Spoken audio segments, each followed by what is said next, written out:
स्वागत है दोस्तों जेएस नॉवल वर्ल्ड में, जहां हर कहानी में छुपा है रोमांच, हंसी के ठहाके और थोड़ी सी थ्रिल। तो तैयार हो जाए, क्योंकि अब शुरू होने वाला है एक नया किस्सा जो आपको ले जाएगा हंसी और रोमांच से भरी इस दुनिया में। स्वतंत्रता। वीर ने कहा, जैसे कि आप अब मुझे मार्शल आर्ट्स का अभ्यास करने के लिए बाध्य नहीं कर सकते और न ही मेरे किसी अन्य कार्य में हस्तक्षेप कर सकते हैं। सेनापति रणवीर निशब्द रह गए। तभी उन्हें वीर की सामान्य आदतें याद आईं, उसका लगन से पढ़ाई न करना और उसकी उच्च कोटि की प्रतिभा का यूं ही जाया होना।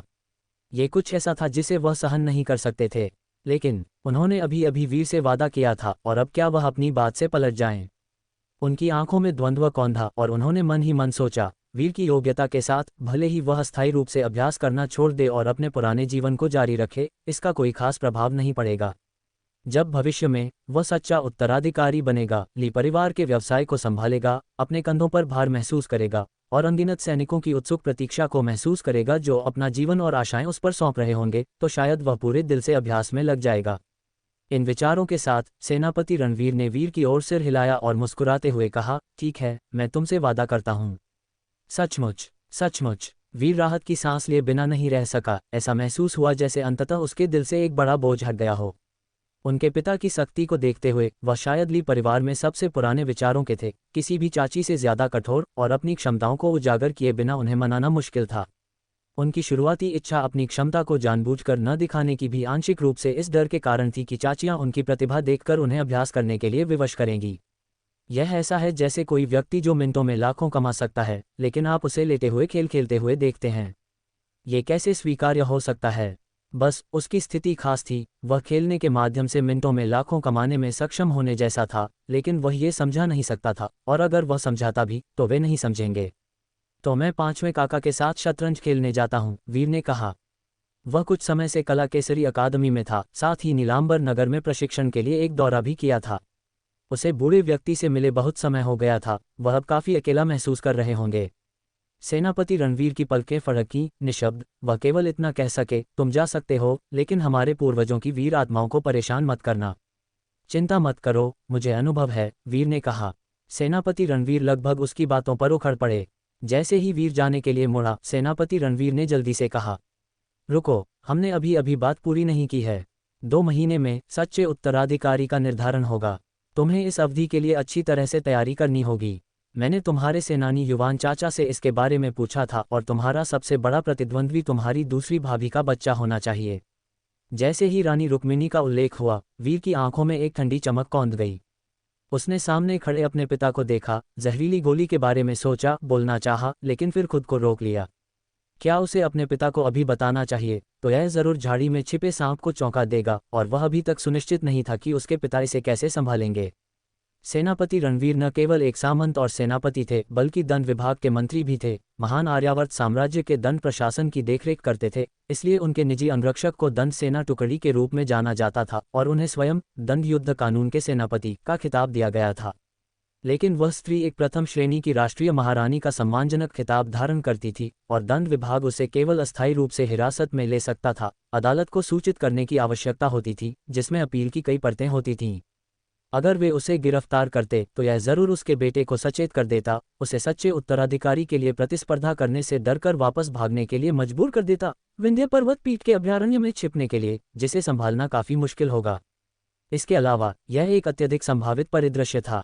वीर के विचार में, चूंकि उसकी 15 कोस क्षेत्र की क्षमताएं पहले ही उजागर हो चुकी थीं और उसकी प्रतिभा पर कोई सवाल नहीं था, इसलिए दूसरी तरफ के पास सच्चे उत्तराधिकारी की सीट के लिए प्रतिस्पर्धा करने का ज्यादा मौका नहीं था और सुरक्षा सुनिश्चित करने के लिए पीछे हटना बेहतर हो सकता था। लेकिन यह वह परिणाम नहीं था जो वह चाहता था। अगर दूसरा पक्ष विंध्य पर्वत पीठ में छिप जाता तो वे वास्तव में नहीं जानते कि उससे कैसे निपटा जाए। आखिरकार वह व्यक्ति कभी असीमित बुद्ध देव का सीधा शिष्य था। इन वर्षों में वीर ने विंध्य पर्वत पीठ के बारे में कई विस्तृत पूछताछ की थी। महान आर्यावर्त साम्राज्य में 3 शीर्ष स्तरीय शक्तियां थीं। पहली गौरी तालमहल, दूसरी विंध्य पर्वत पीठ और तीसरी महाग्रंथ सदन। पहली शक्ति निर्विवाद थी, क्योंकि उसके मुखिया सम्राट आर्य थे, जो महान आर्यावर्त साम्राज्य में सबसे शक्तिशाली व्यक्ति थे।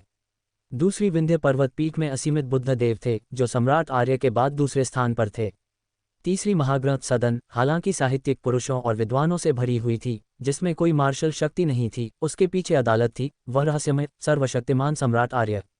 इस दुनिया में साहित्यिक पुरुष ऐसे वाक्यांश नहीं बनाते जो हमलावर ताकतों में बदल जाते हैं, वे सिर्फ कानूनों और विनियमों के साधारण क्लर्क होते हैं, लेकिन ये दस्तावेज ही कानून हैं, वे नियम हैं। संपत्ति जब्त करने का एक फरमान, यहाँ तक कि शीर्ष संप्रदाय भी चुप्पी साधने की हिम्मत नहीं करेंगे। विद्रोह एक तत्काल सैन्य अभियान का पालन होगा, और न केवल संपत्ति जब्त होगी, बल्कि घर के अंडे भी तब तक हिलाए जाएंगे जब तक कि उनकी जर्दी टूट न जाए। इसलिए हालांकि महाग्रंथ सदन में कोई मार्शल शक्ति नहीं थी, किसी ने भी उसे भड़काने की हिम्मत नहीं की। कानून की शक्ति मार्शल बल के बराबर थी। मार्शल आर्ट्स पत्रों के मार्ग की रक्षा करती थी, और इस तरह महान आर्यावर्त साम्राज्य हजारों वर्षों तक स्थिर रहा। अन्यथा अगर मार्शल कलाकार अंधाधुंध रूप से सिविल अधिकारियों का कत्ल करते, क्रूर बल के साथ प्रणाली की अवहेलना करते और देश पर योद्धाओं का शासन होता, तो यह जरूर एक आपदा होती, लोग दुखद जीवन जीते, विनाश आसन होता। इन तीन शीर्ष शक्तियों के नीचे 5 प्रमुख दिव्य सेनापति हवेलियां थीं, जिन्हें अर्धशीर्ष स्तर का माना जाता था। उनके नीचे विभिन्न अदालत विभाग थे, जैसे राक्षस दमन विभाग, मो नदी प्राधिकरण इत्यादि। वे भी अदालत द्वारा स्थापित किए गए थे। उनकी मार्शल शक्ति के बावजूद उनकी स्थिति प्रबल थी, और किसी ने भी उनका उल्लंघन करने की हिम्मत नहीं की, कहीं उन्हें सेना के एक रोके न जा सकने वाले स्वीप का सामना न करना पड़े। इनके बाद तलवार मंडप, सहस्र यंत्र पर्वत और अन्य जैसी जंगलबारा की शीर्ष ताकतें आईं। अगर विंध्य पर्वत पीठ के असीमित बुद्ध देव ने अपने सीधे शिष्य की रक्षा करने का फैसला किया, तो भी दिव्य सेनापति हवेली की स्थिति के साथ उन्हें हिलाना मुश्किल होगा। इससे भी अधिक सख्ती से कहा जाए तो रानी रुक्मिणी का बच्चा शामिल नहीं हुआ था और वह निर्दोष था। लेकिन वीर की आंखों में बच्चे को मां की कृपा से लाभ हुआ था और उसने सभी लाभों का आनंद लिया था, इसलिए स्वाभाविक रूप से उसे बदले में चुकाना चाहिए। उस वर्ष रानी रुक्मिणी ने उसे बिना किसी वास्तविक दुश्मनी के जहर दिया था। उसका मुख्य लक्ष्य उसके बच्चे के लिए रास्ता साफ करना था। वीर का लक्ष्य केवल सच्चे उत्तराधिकारी की सीट के लिए प्रतिस्पर्धा करना नहीं था, बल्कि रानी रुक्मिणी को अपनी आंखों से देखना था कि उसका बच्चा कैसे अथाह गड्ढे में गिर रहा है, उसके सभी संभावनाएं पूरी तरह से बर्बाद हो रही हैं। मैंने 13 साल पहले जो जहरीली गोली ली थी, ये 13 साल बाद वास्तव में अपनी दुष्ट और क्रूर विषाक्तता को बाहर निकालने के लिए थी। इस समय सेनापति रणवीर ने बोलना जारी रखा। दूसरी भाभी के बच्चे के अलावा बड़ी बहन और तीसरी बहन के बच्चों के पास भी प्रतिस्पर्धा करने का मौका है, लेकिन तीसरी बहन का बच्चा एक बेटी है, जिसके बारे में मैंने सुना है कि उसने सेना में एक बंधन बना लिया है और उसकी शादी की व्यवस्था है, इसलिए वह स्वचालित रूप से सच्चे उत्तराधिकारी की सीट से हट जाती है। जहां तक बड़ी बहन के 2 बच्चों का सवाल है, वे पहले से ही 30 के दशक में हैं, उन्होंने उपलब्धियां हासिल की हैं और खुद को स्थापित किया है, सेना में सेनापति के खिताब धारण कर रहे हैं। अगर वे प्रतिस्पर्धा करते तो वे काफ़ी फॉर्मिडेबल दावेदार होते। हालांकि जन्मजात प्रतिभा के मामले में वे अभी भी तुमसे और दूसरी भाभी के बच्चे से एक पायदान नीचे हैं। इसके अलावा बड़ी बहन ने पहले ही कह दिया था कि वह अपने बच्चों को सच्चे उत्तराधिकारी के लिए संघर्ष में भाग नहीं लेने देगी, और मुझे उस पर अभी भी भरोसा है।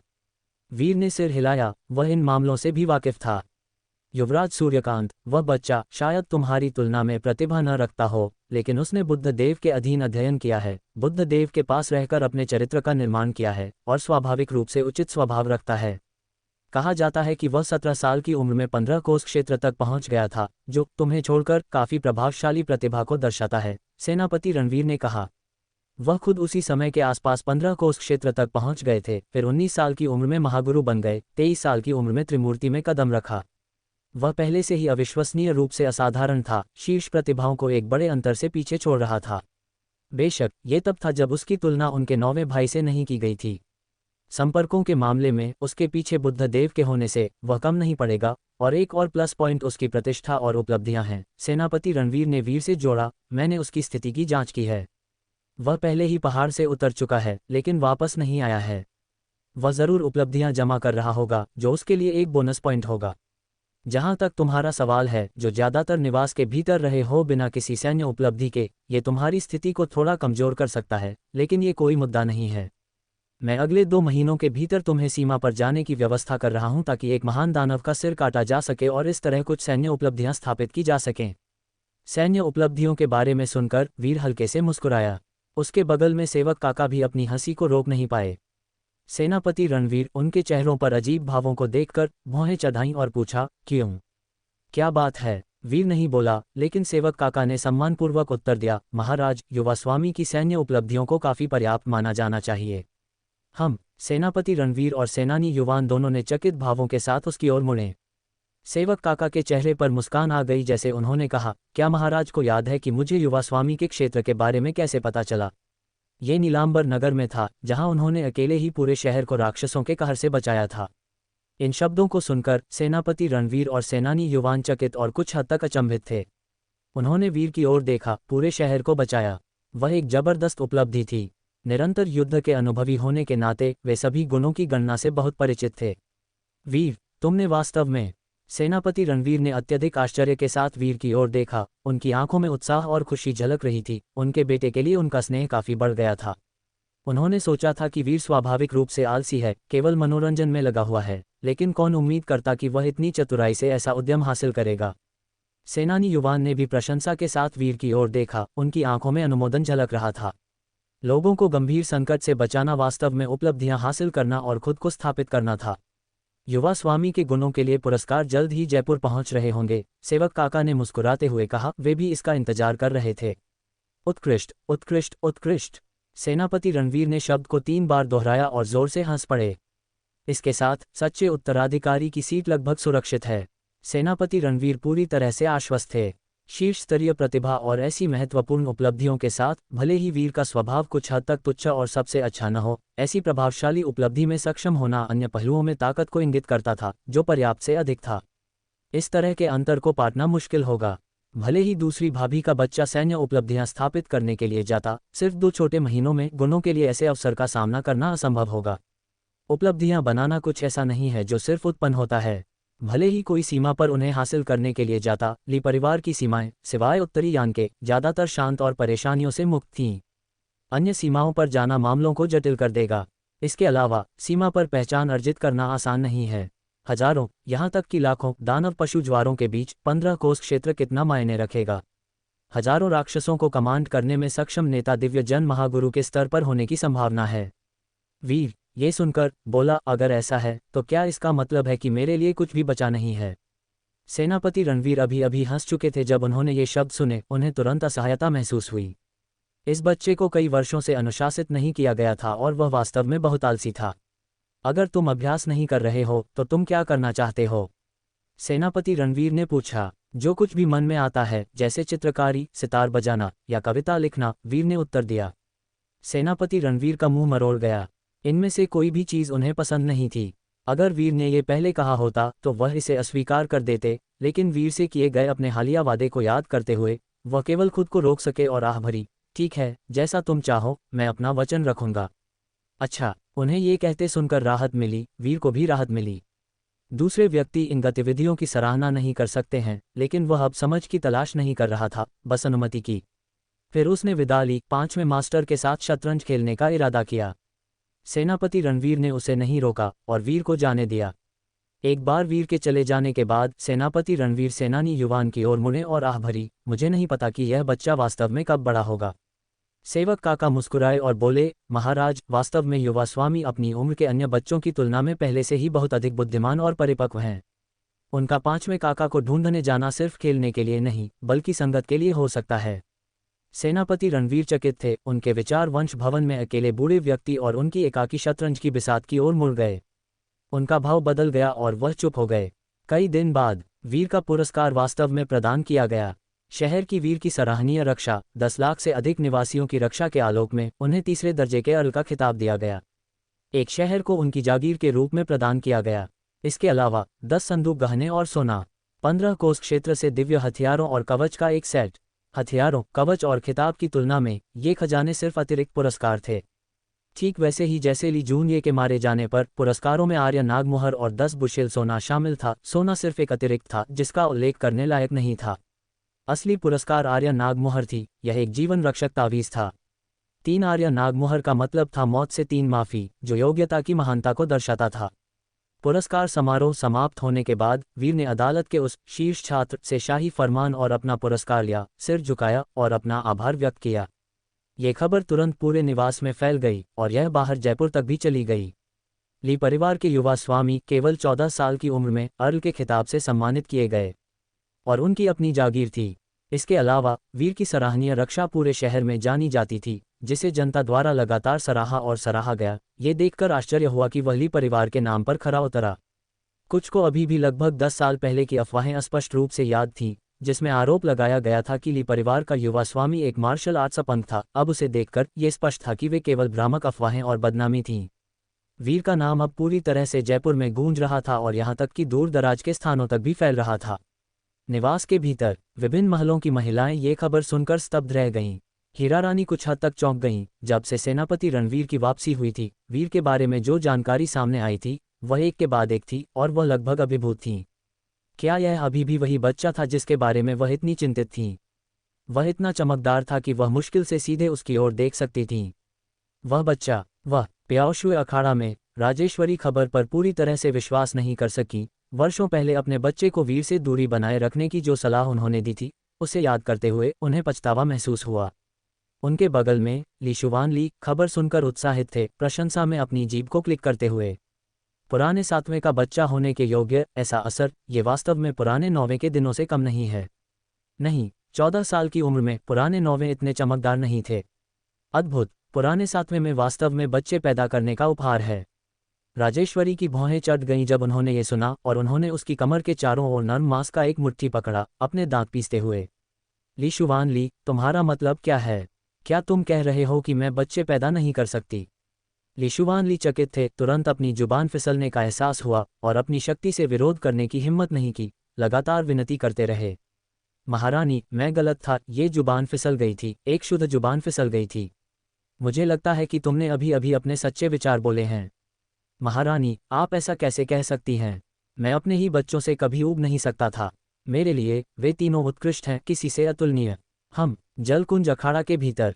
प्रबंधक से खबर जानने पर रानी रुक्मिणी का चेहरा पीला पड़ गया और वह लगभग अपना संतुलन खो बैठी। ये कैसे हो सकता है?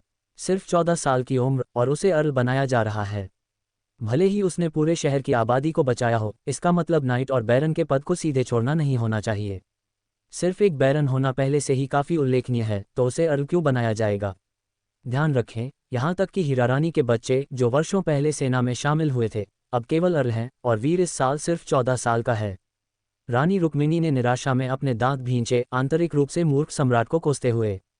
लेकिन बाहर से उन्होंने कोई सवाल या भावना दिखाने की हिम्मत नहीं की, केवल अपने दिल के भीतर ही गुस्सा निकाला। केवल 2 महीने बचे हैं, भले ही इसे और 6 महीने या यहाँ तक कि 1 साल के लिए बढ़ा दिया जाए।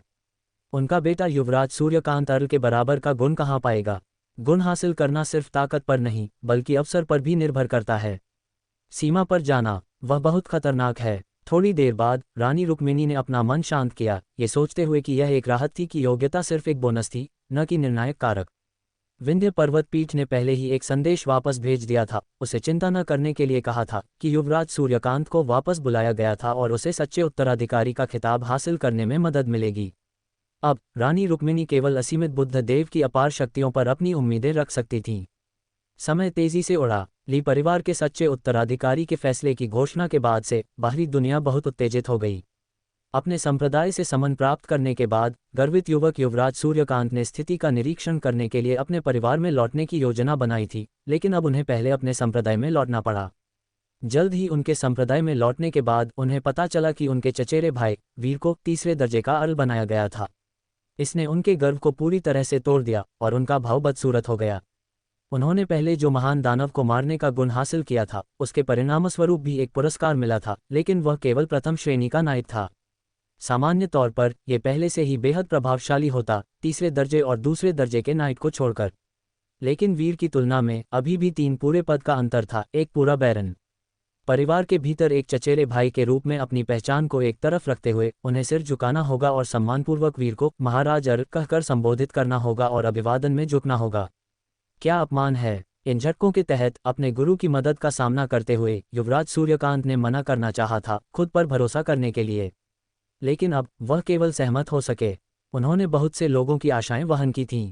जब युवराज सूर्यकांत विंध्य पर्वत पीठ लौटे तो कई ताकतें और उपहार भी विंध्य पर्वत पीठ के कुनेक्सिंडियन हॉल में पहुंचा दिए गए थे। इसी तरह और भी अधिक उपहार पर्वत और नदी अखाड़ा तक पहुंचे। कई समूह यह महसूस करते हुए कि ली परिवार के सच्चे उत्तराधिकारी का फैसला इन 2 युवा स्वामियों के बीच होगा, खुद को स्थापित करना और जल्दी संबंध बनाना शुरू कर दिया। जब ली परिवार की पिछली पीढ़ी छोटी थी और उनके नुकीले किनारे अभी तक परिभाषित नहीं थे, तो ये स्पष्ट नहीं था कि सच्चा उत्तराधिकारी कौन बनेगा, और ली परिवार के भविष्य के सच्चे उत्तराधिकारी के साथ संबंध बनाने के लिए किसी को उन सभी को खुश करना होगा, प्रयासों को समान रूप से फैलाना होगा, लेकिन ये बनाए रखने के लिए बहुत महंगा था। अब जब लक्ष्य स्पष्ट हो गया है तो निवेश अधिक केंद्रित हो सकता है, और जितना अधिक कोई निवेश करता है उतना ही अधिक संभावना है कि वे एक संबंध स्थापित करेंगे। शुरुआती वर्षों में जब युवराज सूर्यकांत ने अभी अभी विंध्य पर्वत पीठ में अपनी शिक्षुता शुरू की थी, तो कई लोगों ने एक दशक पहले से ही रणनीतिक उपहार देना शुरू कर दिया था। वीर के उदय का सामना करते हुए गठबंधन को स्थानांतरित करने में बहुत देर हो चुकी थी, वे केवल अपने शुरुआती मार्ग के साथ आगे बढ़ सकते थे। जबकि तूफान सभी तरफ से उमड़ रहा था और अंतर्धाराएं मिल रही थीं, वीर इस भंवर के केंद्र में पार्टियों में से एक घोड़े पर इत्मीनान से कला केसरी अकादमी के लिए सवार हुआ। उसने सबसे पहले शीत पूल में जलदेवी कोयल से मुलाकात की और उसके लिए 2 और पेंटिंग बनाई, साथ ही उसे कुछ कुरकुरी पेस्ट्री भी लाई। जलदेवी कोयल ने उन पर एक नज़र डाली और कहा कि उसे ऐसे सूखे खाद्य पदार्थ पसंद नहीं हैं। वीर मुस्कुराते हुए उसे उन्हें आजमाने के लिए प्रोत्साहित किया। अगर तुम कहो कि कोशिश करो तो मैं कोशिश करूंगी। जलदेवी कोयल वीर की दयालुता को अस्वीकार नहीं करना चाहती थी। एक स्वाद लिया। उसके बाद उसने तुरंत वीर से पूछा कि वह ये व्यंजन कहाँ से खरीद सकती है। उसकी खुशी देखकर वीर ने ईमानदारी से स्वीकार किया कि उसने उन्हें खुद बनाया है। ये सुनकर जलदेवी कोयल ने ईर्ष्या से वीर की ओर देखा। वीर ने उसके पूछने का इंतजार नहीं किया और पेशकश की कि अगली बार वह और लाएगा। उसके शब्दों पर जलदेवी कोयल ने एक संतुष्ट मुस्कान प्रकट की और एक सुंदर हावभाव के साथ 7 पत्ती बैंगनी घास शीत पूल से उड़कर बाहर आ गई। ये बैंगनी घास चारों ओर से गहरा बैंगनी था, एक झिलमिलाती चमक बिखेर रहा था, काफी प्यारा लग रहा था। उसने घास वीर को सौंप दी और कहा, यह हजारों साल की रहस्यमय काली घास है। दवा को परिष्कृत करते समय इसे अवशोषित करने से शीतदंश के आक्रमण को रोका जा सकता है और शीत संबंधी साधना तकनीक की खेती में बहुत सहायता मिलती है। भले ही तुम इस तरह की तकनीक का अभ्यास न करो, ये भविष्य में जल राक्षसों के हमलों के खिलाफ तुम्हारे बचाव को मजबूत करेगा। वीर ने इसे देखा और सिर हिलाया। तुम्हें इस कीमती दवा को अपने लिए रखना चाहिए। मुझे इसकी जरूरत नहीं है। क्यों? जलदेवी कोयल स्तब्ध थी। उसने तुरंत कहा, मुझे पता है कि ली परिवार अमीर है, लेकिन ये हजारों साल की रहस्यमय काली घास तुम्हारे लिए भी एक दुर्लभ खजाना होना चाहिए। दरअसल वीर यह जानता था, लेकिन उसकी परिस्थितियां विशेष थीं। भले ही यह खजाना हो, वह इसे अवशोषित नहीं कर सकता था और यह उसके लिए कोई उपयोग नहीं होगा। अपनी क्षमताओं से मिलने वाले बढ़ावा की तुलना में उसे ऐसे खजानों के प्रभावों की कमी नहीं थी, क्योंकि सिर्फ एक साधना तकनीक को परम पूर्णता में दर्ज करने से यह उससे आगे निकल सकता था। आखिरकार शरीर की अपनी सीमाएं होती हैं और एक बार उस सीमा पर कोई भी दवा मदद नहीं करेगी। जबकि वह इसे दूसरों के लिए उपयोग कर सकता था। आइटम कीमती था और यह जलदेवी कोयल के लिए प्रभावी होता, जिसने शायद इसे खुद उपयोग करने से पहले और अधिक उम्र तक इंतजार करने की योजना बनाई थी। इसे अपने लिए उपयोग करने के लिए रखो, मुझे किसी भी चीज़ की कमी नहीं है, वीर ने मुस्कुराते हुए कहा। जलदेवी कोयल चकित थी और अविश्वास में वहीं खड़ी रही। अपना वादा पूरा करने और कला केसरी अकादमी की रक्षा करने के लिए उसने इन वर्षों में कई कला केसरी शिष्यों को उससे दोस्ती करने की कोशिश करते हुए देखा था। वीर को शीतपूल में चित्रकारी करने आते देखकर, जैसे कि वह जानबूझकर उसके करीब आ रहा था, उसने सोचा कि यह वही मामला था। लेकिन उसके आश्चर्य के लिए जब उसने उसे एक खजाना पेश किया तो उसे अस्वीकार कर दिया गया। इस खजाने के अलावा उसके पास देने के लिए और कुछ खास नहीं था। अन्य लोग सुविधा के संबंध बनाने आए थे, लेकिन वीर को इसकी जरूरत नहीं लगती थी। राक्षस जाति की एक सदस्य 4 स्तंभ क्षेत्र में होने के बावजूद दिव्य सेनापति हवेली के बेटे को राक्षसों की कृपा पाने की जरूरत क्यों होगी, जिसमें राक्षसी प्रतिभा है? क्या तुम सच में इसे नहीं चाहते? जलदेवी कोयल हिचकिचाई। वीर ने कोई विकल्प न होने पर कहा, अगर तुम्हारे पास ये चीज़ बहुत है और तुम इसे मुझे देने पर जोर देते हो तो मैं इसे वापस ले जाऊंगा और सुअरों को खिला दूंगा। तुम्हारी इच्छा है। ये सुनकर जलदेवी कोयल ने अपनी आंखें घुमाईं। सुअरों को खिलाना? कौन सा सुअर इसके योग्य होगा? हालांकि अपने दिल में वीर सोच रहा था कि इसे वीरेंद्र के लिए वापस ले जाना बुरा नहीं होगा। कला केसरी अकादमी के अल्फा अकादमी में अनजाने वीरेंद्र ने अचानक छींक ली। हतप्रभ होकर चारों ओर देखा।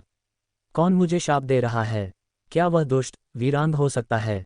कहीं और वीरांग ने अचानक छींक ली और चारों ओर घूम गया। वीरेंद्र से आंखें मिलाईं, तुरंत जुड़ाव महसूस किया। शीत पूल के सामने जलदेवी कोयल ने औषधीय खजाने को इकट्ठा किया और उसे वापस पूल में रख दिया ताकि उसे पोषित किया जा सके। इसे अभी अभी बाहर निकालने से थोड़ा जख्मी हुआ था, लेकिन जीवन शक्ति वाला खजाना होने के कारण ये जल्द ही फिर से जड़ पकड़ लेगा और ठीक हो जाएगा। अगली बार तुम जो खाना लाए थे वह और लाना। जलदेवी कोयल ने वीर को आंख मारी। वीर मुस्कुराया और अपना हाथ लहराया। तुम्हें अच्छी तरह से खिलाना कठिन है, लेकिन एक लालसा को संतुष्ट करना संभव होना चाहिए। ये कहकर उसने विदा ली और चला गया। जलदेवी कोयल ने उस युवक की दूर होती आकृति को बहुत देर तक देखा। उसके होंठों पर धीरे धीरे एक मुस्कान उभर आई। फिर वह चुपचाप मुड़ी और वापस शीत पूल में गोता लगा लिया। जहां तक वीर का सवाल है, वह श्वेत श्याम कक्ष की ओर गया।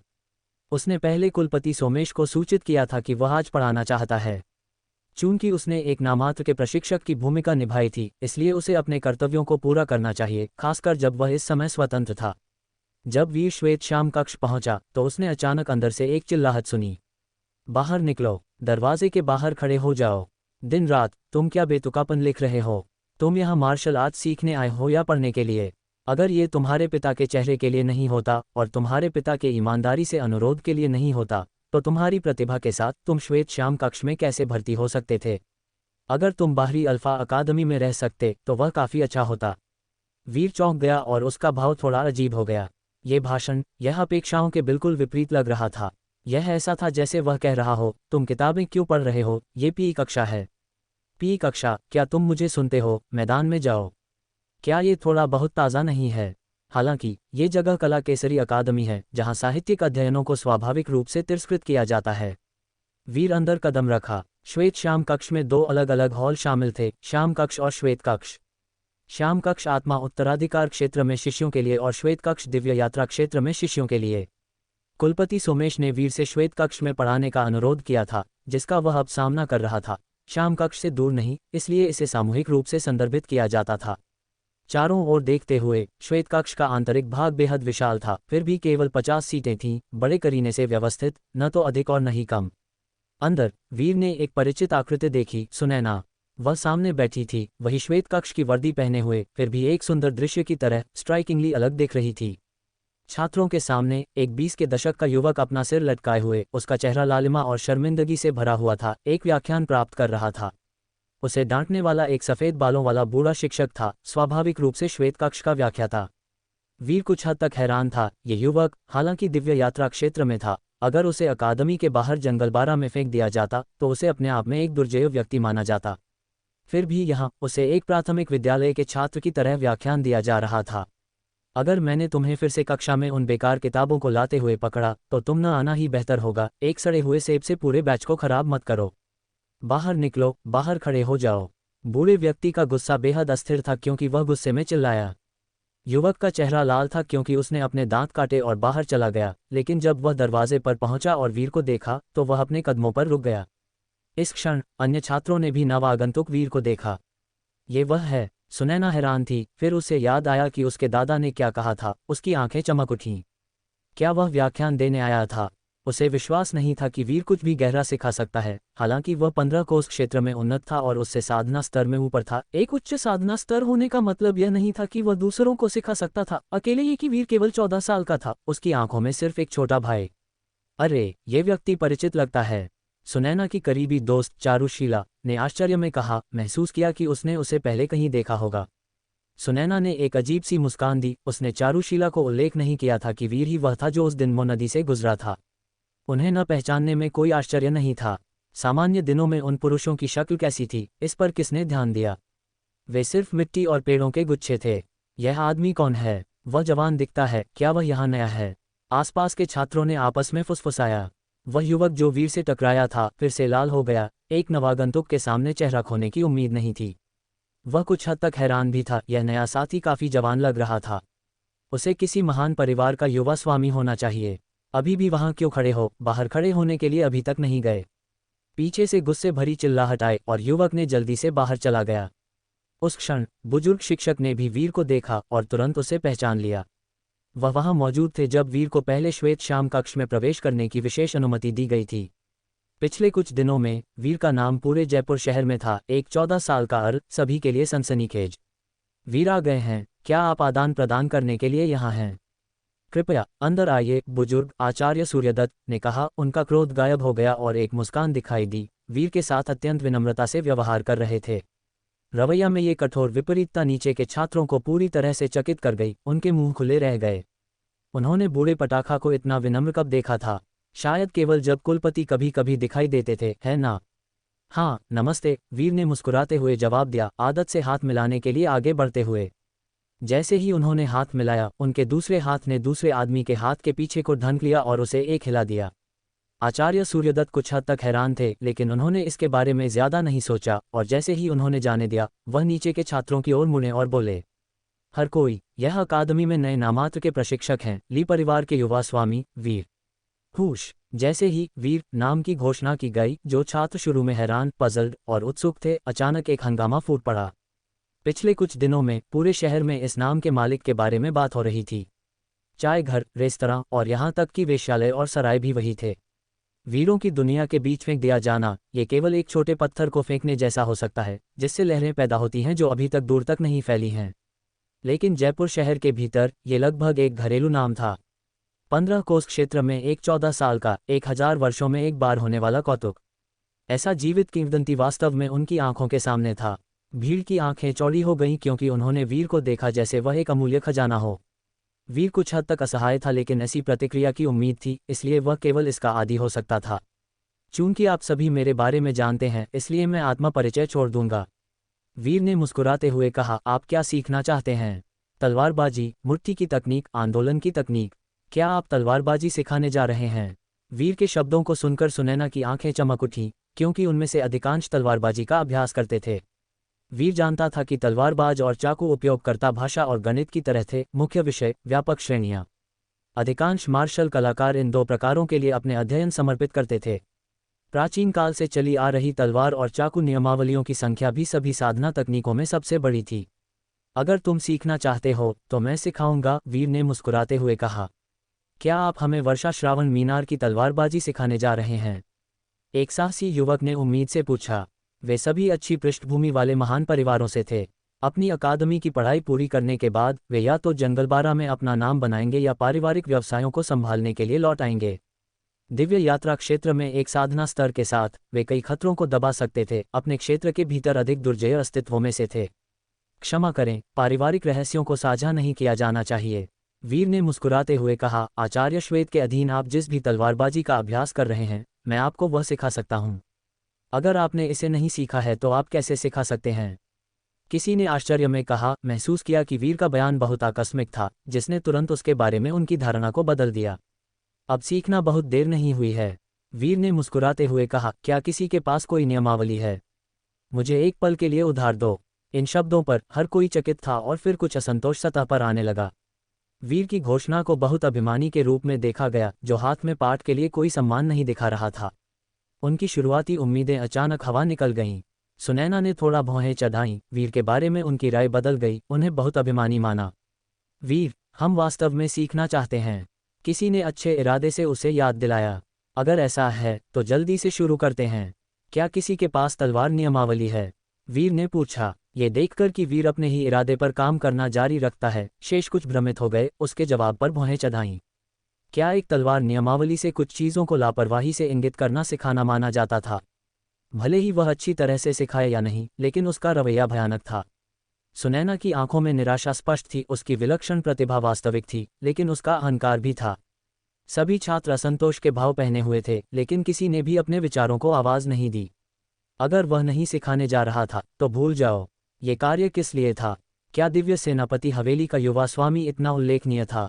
बेशक ये विचार अनकहे रहे, क्योंकि किसी ने भी उसे खुले तौर पर नाराज करने की हिम्मत नहीं की, नहीं वे कोशिश करने के लिए मूर्ख थे।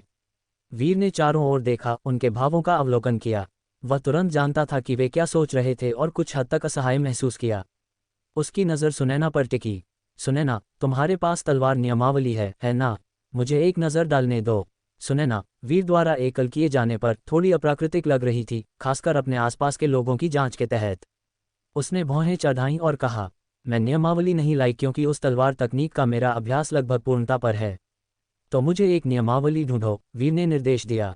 सुनैना एक हल्के से पाउट के साथ चुप हो गई। अनिच्छा से अपनी अच्छी बहन चारुशीला से बात करने की तैयारी कर रही थी, तभी अचानक एक युवक ने कहा, वीर, मेरे पास यहाँ एक है।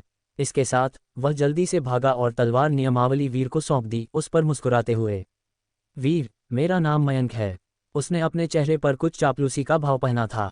वीर ने सिर हिलाया। जैसे ही युवक अपनी जगह पर लौटा, नीचे से तिरस्कार की नर्म आहें सुनी जा सकती थीं, स्पष्ट रूप से मयंक के चापलूसी भरे व्यवहार से अप्रभावित थीं। हालांकि मयंक ने परवाह नहीं की। भले ही वीर उन पर तिरस्कार करता हो, ये चापलूसी करने का एक अवसर था, एक मूर्ख चूक जाएगा। कृपया मुझे एक पल दें।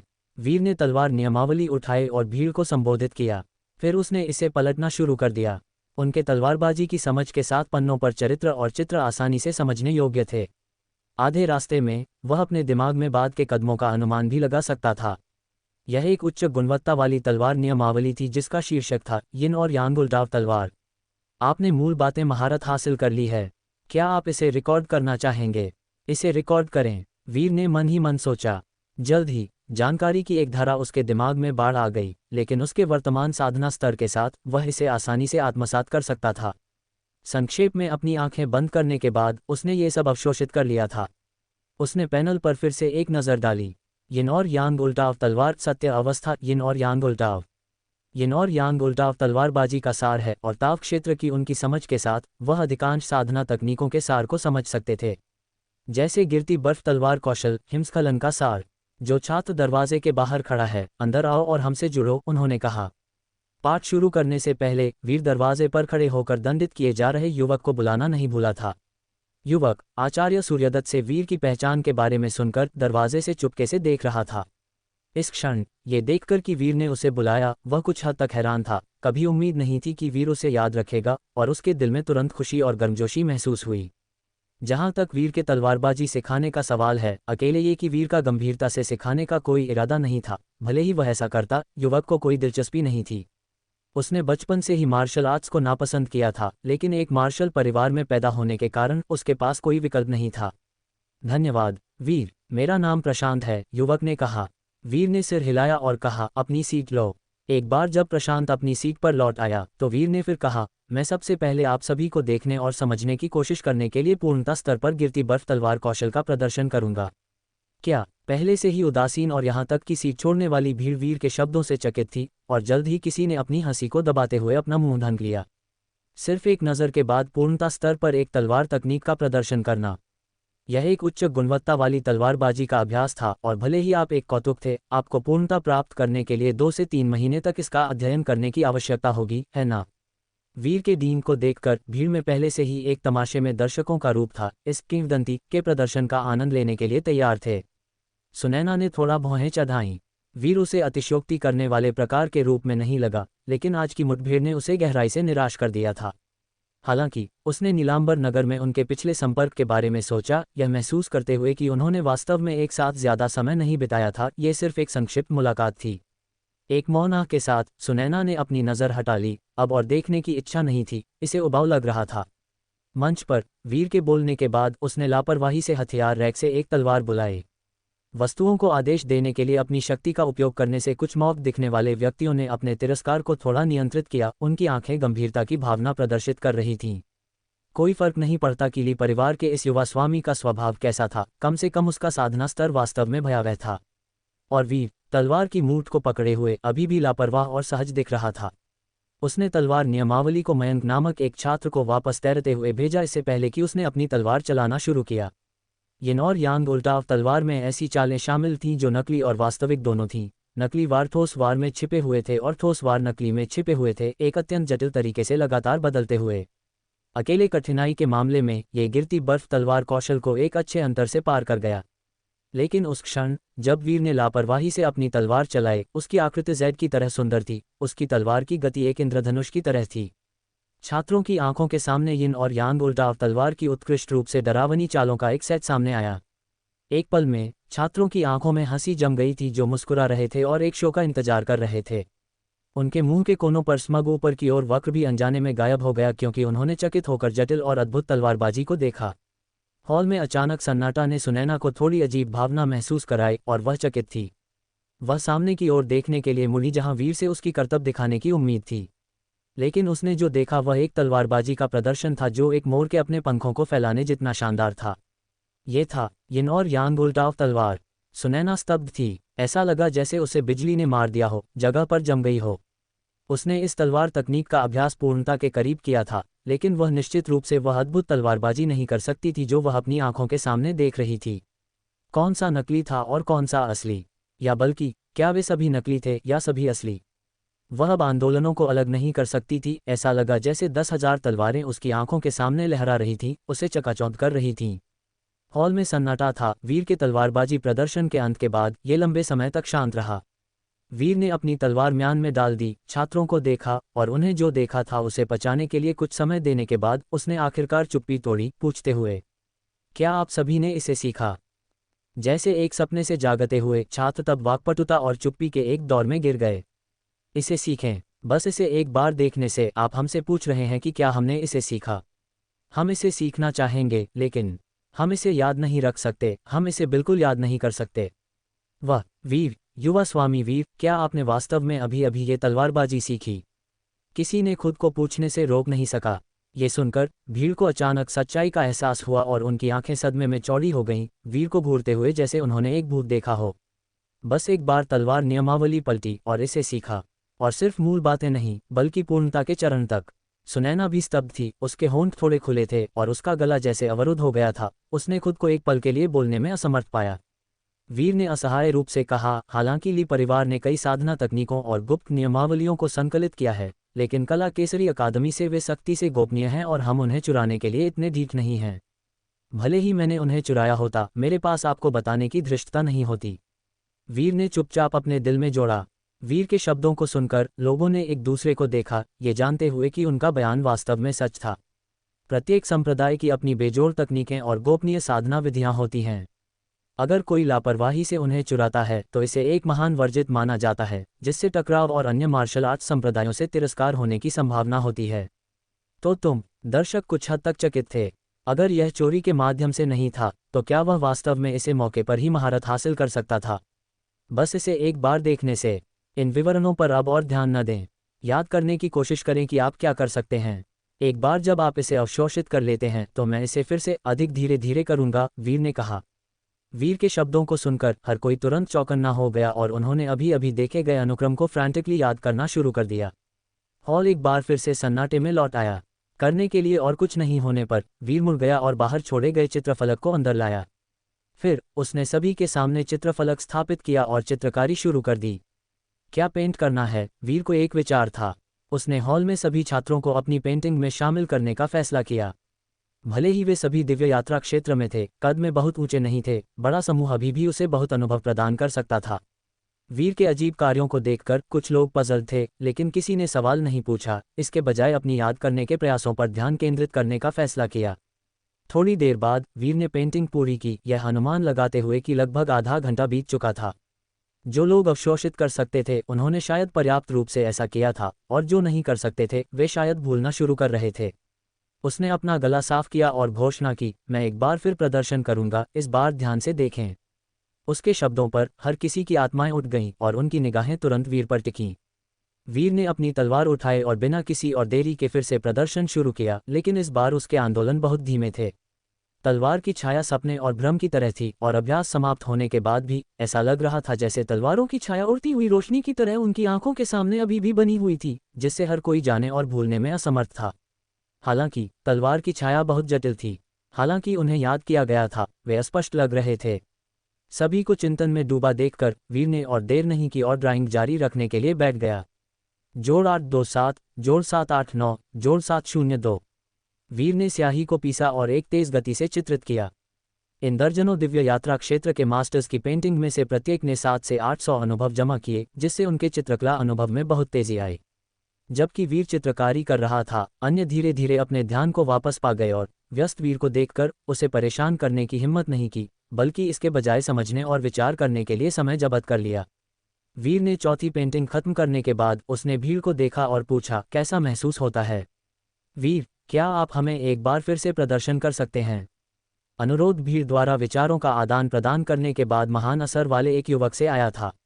वह श्वेत कक्ष में एक प्रतिभा था जो सुनैना के साथ तालमेल रखता था, अब इन शब्दों को बोलने में कुछ हद तक शर्मिंदा महसूस कर रहा था। 2 बार प्रदर्शन देखने के बाद उसने अभी भी इसे अच्छी तरह से नहीं समझा था। वीर ने दूसरों पर एक नज़र डाली, उनके चेहरों पर उम्मीद और आरक्षित रूप देखकर।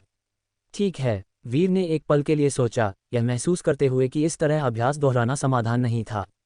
इसके अलावा चूंकि उसने एक शिक्षक की भूमिका निभाई थी, इसलिए उसे सही रवैया अपनाना था और पूरी तरह से सीखने को सुनिश्चित करने के लिए अपनी पूरी कोशिश करनी थी, अन्यथा उसके अधीन लोगों के साथ सिर्फ गति के माध्यम से जाना सार्थक नहीं होगा।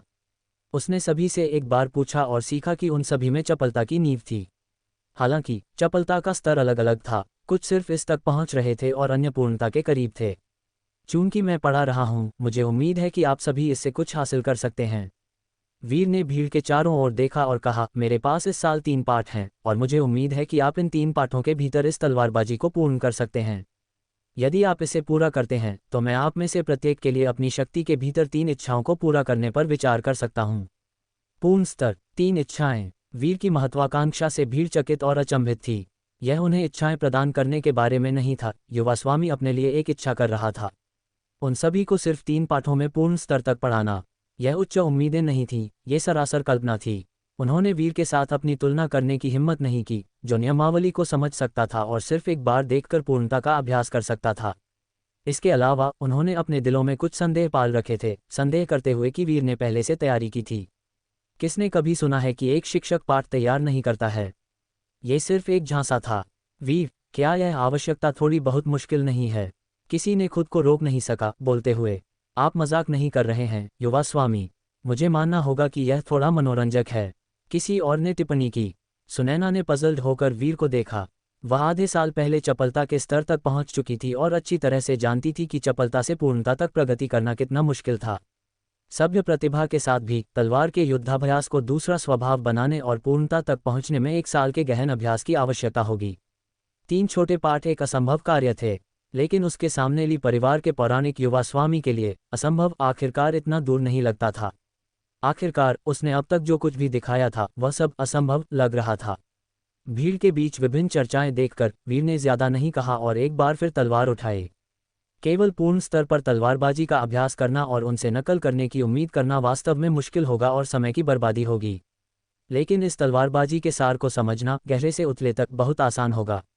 शांत। वीर की नज़र सख्त हो गई। सिर्फ 2 शब्दों ने पूरे हॉल में फुसफुसाहटों को शांत कर दिया। भीड़ इनएक्सप्लिकेबली हिल गई थी, अधिकार महसूस कर रही थी और उनकी निगाहें गंभीर हो गईं। अपने दिल से महसूस करो, वीर बोला। उसका व्यवहार अब आकस्मिक नहीं था बल्कि तलवार पर तय था। फिर उसने अपना हाथ उठाया और तलवार को म्यान से बाहर निकाला। यिन और यांग उल्टाव तलवार, सच्चा रूप। दरअसल त्रुटिहीन पराकाष्ठा को पार करते हुए वीर ने सीधे तलवारबाजी का सच्चा रूप निष्पादित किया। तलवारबाजी का सच्चा रूप स्तर सादगी में लौट रहा था और आम को पार कर रहा था, पूरी तरह से इस तलवारबाजी की कलात्मक गर्भाधान और आकर्षण को प्रकट कर सकता था। तलवार की रोशनी झिलमिलाहट, काले और सफ़ेद चमक के साथ बारी बारी से प्रकाश और छाया के बीच बदलाव का प्रतिनिधित्व करती है। तलवार हवा के माध्यम से भटक गई, फिर भी एक और आयाम के माध्यम से शटल करने के लिए लग रहा था। तलवार वास्तविक थी, अंतरिक्ष भ्रमपूर्ण था। जैसे ही तलवार की रोशनी मुड़ गई और बदल गई, 2 काले और सफ़ेद चमक बारी बारी से जारी रहे जब तक कि वे अचानक एक में विलय नहीं हो गए। तलवार चाल पूरी हो गई थी। हॉल पूरी तरह से शांत था, हर कोई मंत्रमुग्ध होकर घूर रहा था। उनकी निगाहें और विचार उस एक तलवार द्वारा दूर ले जाए गए थे, डूबे हुए थे और खुद को निकालने में असमर्थ थे। भले ही वीर ने पहले ही तलवार दूर रख दी थी, वे अभी भी खाली घूर रहे थे, जैसे कि अवर्णनीय आकर्षण से भरी तलवार की छाया अभी भी उनके सामने थी, अभी भी उनके दिमाग में चल रही थी। वीर चुप रहा और बस इंतजार किया। अचानक कोई इससे बाहर निकल गया और फिर एक एक करके बाकी लोग भी अपनी इंद्रियों पर वापस आ गए। क्या ये यिन और यांग उल्टाव तलवार है? भीड़ हैरान थी, अविश्वास में एक दूसरे को देख रही थी। ये पूरी तरह से अलग लगता है जो मैंने पहले अभ्यास किया था, लेकिन ये वास्तविक लगता है। जो मैंने पहले अभ्यास किया था वह नकली है। यह नकली नहीं है, ये गलत है। यह असली यिन और यांग उल्टाव तलवार है। आचार्य सूर्यदत्त ने हमें गलत तरीके से सिखाया नहीं, यहाँ तक कि नियमावली भी गलत है। एक तलवार यिन और यांग को उलट देती है, एक तलवार शून्य में अराजकता फेंक देती है। जैसे जैसे वे बोले, लोग अधिक से अधिक उत्साहित हो गए, उनकी आवाज़ें जोरदार हो गईं, उनके चेहरे लाल हो गए, खुद को नियंत्रित करने में असमर्थ थे। सुनैना एक भ्रम में थी, चर्चाओं को फिल्टर कर रही थी और अचानक उसने अपनी आंखें बंद कर लीं। जब उसने उन्हें फिर से खोला तो वह हथियारों के रैक की ओर भागी, तेजी से एक तलवार एक खड़खड़ाहट के साथ खींची। फिर उसने वार किया। तलवार की छाया प्रकाश की तरह झिलमिलाहट, एक सांप की तरह कंपकंपी, एक तमाशे की तरह चकाचौंध। जैसे एक मोर अपने पंखों को फैलाता है, तलवार की छाया उस क्षण पूरी तरह से प्रकट हुई। उसकी तलवारबाजी, जो आधे साल से स्थिर हो गई थी, उस क्षण एक नए स्तर पर पहुंच गई थी। सबने देखा और आश्चर्यचकित रह गए, उन्हें देखती रहे। सुनैना ने पहचान लिया है। उसने वास्तव में पूर्णता प्राप्त कर ली है और उसने 1 वर्ष से भी कम समय में इस तलवार में महारत हासिल कर ली है। ये पूर्णता का स्तर है, बिल्कुल वैसा ही जैसा वीर ने अभी अभी प्रदर्शित किया। भीड़ अत्यधिक सदमे में थी, उत्साहित हो उठी।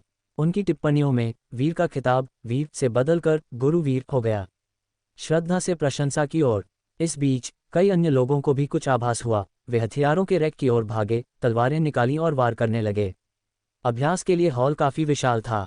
दूसरे लोग भी वास्तविकता में वापस लौटे। उन्होंने दूसरों को देखना बंद कर दिया और अपने हाल के विचारों को अपनी तलवारों से उकेरने की जल्दी में थे। अचानक हर कोई हथियारों के रैक की ओर भाग रहा था, तलवारों के साथ अभ्यास कर रहा था। अपनी तलवारबाजी पूरी करने के बाद सुनैना भी अपनी समाधि से बाहर निकली। अपने हाथ में पकड़ी तलवार को खाली निगाह से देखती रही, फिर उस युवा की ओर देखा जिसने प्रोत्साहन और प्रशंसा के भाव के साथ उसे एक हल्की मुस्कान दी। वह मुस्कान धूप की एक किरण की तरह थी जो सीधे उसके दिल पर लगी। सुनैना थोड़ी अचंभित थी, फिर उसके गाल अचानक लाल हो गए और उसने नज़र फेर ली। हॉल के अंदर हर कोई सक्रिय और उत्साहपूर्वक अपने अभ्यास में डूबा हुआ था, लगातार उस स्वाद को पकड़ने और उकेरने की कोशिश कर रहा था जो उनके दिमाग से फीका पड़ रहा था। इस दौरान कई लोगों ने उत्साह से चिल्लाया, मैंने कर दिखाया। ये वे थे जो किसी अवरोध पर अटके हुए थे और अब अचानक सफलता मिली थी। वीर मुस्कुराया। जब किसी ने मार्गदर्शन के लिए पूछा तो उसने ताली बजाई, सबको फिर से देखने का इशारा किया। ये 4 बार दोहराया गया। जब पश्चिम में सूरज डूब गया तो वीर ने भी इस सबक को समाप्त कर दिया। कक्षा समाप्त होने से पहले ये देखकर कि 1 दर्जन लोग पूर्णता के स्तर तक पहुंच चुके थे, वीर काफी संतुष्ट था। उसे महसूस हुआ कि जो कोशिश करते हैं उनकी कड़ी मेहनत रंग लाती है। गुरुवीर, आपने जिस तलवारबाजी का प्रदर्शन किया वह किस स्तर की है? मैंने सुना है कि पूर्णता से परे परम पूर्णता है। क्या आप उसी स्तर पर हैं? जैसे ही कक्षा समाप्त होने वाली थी, किसी ने खुद को पूछने से रोक नहीं पाया। वीर मुस्कुराया और कहा, पूर्णता से परे परम पूर्णता है और उससे ऊपर सत्य भाव है, जो वह स्तर है जिसका मैंने आपको प्रदर्शन किया। उसने महसूस किया कि ऐसे कौशल स्तर को छिपाने की कोई ज़रूरत नहीं थी। तलवार साधु और कटार साधु की तरह ये शक्तिशाली लोग जो दशकों से एक विशेष मार्ग में डूबे हुए हैं, उन्होंने पहले ही सत्य भाव को छू लिया है। उन्होंने कुछ तलवार तकनीकों के गहन अर्थ को भी समझा है। इसके अलावा वीर को लगा कि सत्य भाव शिखर नहीं था, उससे ऊपर और भी उच्च स्तर होने चाहिए। हालांकि मार्ग क्षेत्र की अपनी वर्तमान समझ के साथ वह अभी तक वहां तक पहुंचने में सक्षम नहीं था। शायद जब मन की अवस्था आध्यात्मिक जागृति प्राप्त कर ले और भी ऊपर कदम रखे तो वह उसकी एक झलक पकड़ सकता है। सत्य भाव। वीर के शब्दों को सुनकर सब हक्के बक्के रह गए। सुनैना की पुतलियां थोड़ी सिकुड़ गईं, वह विश्वसनीयता में वीर को देख रही थी। उसने अपने दादा से सत्य भाव के अस्तित्व के बारे में सुना था, लेकिन यह अत्यंत दुर्लभ है। इसमें कला में अपार प्रतिभा और दशकों का समर्पित अभ्यास लगता है ताकि इसे छुआ भी जा सके। निस्संदेह वीर तलवार के मार्ग में एक प्रतिभाशाली है, लेकिन इस तलवार तकनीक में सत्य भाव तक महारत हासिल करने के लिए उसे कम से कम 1 दशक के कठिन प्रशिक्षण की आवश्यकता होगी, है ना? लेकिन वीर अभी केवल 14 साल का है। सुनैना ने आगे सोचने की हिम्मत नहीं की। उसे लगा कि उसका साधक हृदय टूट सकता है। उसे आखिरकार समझ में आया कि वे लोग जो शिकायत करते थे कि किसी प्रतिभाशाली के आसपास रहना कितना कठिन है, वास्तव में क्या महसूस करते थे। आज रात खुद से विचार करें, गुरु प्रवेश का मार्ग दिखाते हैं, साधना व्यक्ति पर निर्भर है। वीर ने अलविदा कहने के लिए हाथ हिलाया, कक्षा के अंत की घोषणा की। सेनापति का आवास पर वापस सेवक काका ने वीर को पाया, यह उल्लेख करते हुए कि स्वामी ने एक संदेश भेजा था जिसमें सुझाव दिया गया था कि वीर जब संभव हो तो कुछ दोस्त बनाए। हालांकि आर्या नागमोहर को सुरक्षित करना लगभग निश्चित था, नेटवर्किंग जीवन भर का मामला था। उन्होंने उम्मीद जताई कि वीर आर्या नागमोहर को शानदार ढंग से सुरक्षित करेगा, दूसरों के लिए आलोचना करने के लिए कोई कमी नहीं छोड़ेगा। इस संबंध में वीर ने लापरवाही से सहमति व्यक्त की। अगले दिन वीर ने छोटे पेस्ट्री का एक अतिरिक्त हिस्सा तैयार किया और ठंडे तालाब के किनारे तक चला गया, हल्के से एक छोटे पत्थर को तालाब में किक किया। जल्द ही जलदेवी कोयल की विशाल आकृति सतह पर आई, फिर मानव रूप में बदल गई और पानी से बाहर निकली। उसका शरीर साफ और बिना किसी पानी के दाग के था। वीर के हाथों में छोटे पेस्ट्री देखकर जलदेवी कोयल की आंखें खुशी से चमक उठीं। वीर मुस्कुराया, उसे सारी पेस्ट्री सौंप दी, फिर बिना देर किए अलविदा कह दिया। वीर को दूर जाते हुए देखकर जलदेवी कोयल ने अपने हाथ में मीठी पेस्ट्री को काटा, उसकी आंखें हंसकर चांद सी बन गईं। इस बीच वीर अपने दूसरे सबक के रास्ते पर था। उसने पहले ही स्थानांतरण की व्यवस्था कर ली थी। जैसे ही वह श्वेत कक्ष के प्रवेश द्वार पर पहुंचा, उसने अंदर से एक गुस्सा भरी आवाज सुनी। आप एक शिक्षक के रूप में एक बच्चे को इस तरह कैसे अपमानित कर सकते हैं? हो सकता है कि वह मार्शल आर्ट में कम प्रतिभाशाली हो, लेकिन इसका मतलब यह नहीं है कि वह एक कम व्यक्ति है। आप उसे अनुशासित कर सकते हैं, उसे कठोरता से कोड़े मार सकते हैं, उसके साथ सख्ती से पेश आ सकते हैं जैसे आप किसी भी कला साधक के साथ पेश आते हैं, लेकिन आप उसे इस तरह बदनाम नहीं कर सकते जैसे कि वह एक जानवर हो। वक्ता अत्यंत क्रोधित लग रहा था, उसकी आवाज़ में पूरी जान थी। इस दहाड़ को सुनकर वीर रुका, धीरे धीरे प्रवेश द्वार की ओर चला। उसने देखा कि हॉल पहले से ही लोगों से भरा हुआ था। उसकी देर से सोने की आदत का मतलब था कि वह जल्दी नहीं पहुंचा था। उस पल प्रशिक्षुओं के सामने 3 व्यक्ति खड़े थे, अर्थात आचार्य सूर्यदत्त और प्रशांत, जो एक दिन पहले देखे गए थे। प्रशांत के बगल में एक मजबूत अधेड़ उम्र का आदमी था जो सादे कपड़े पहने हुए था, लेकिन उसका आचरण कठोर और ईमानदार था। उसकी विशेषताओं में प्रशांत से कुछ समानता थी, हालांकि प्रशांत अधिक नाजुक दिख रहा था।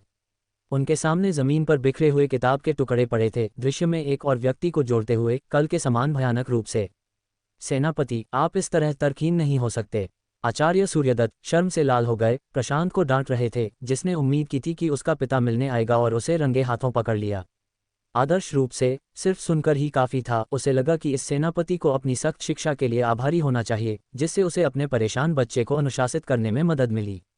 दूसरी पार्टी ने अंदर धावा बोल दिया और तुरंत एक उग्र शाब्दिक हमले में लग गई, जिससे वह मौके पर पूरी तरह से हक्का बक्का रह गया।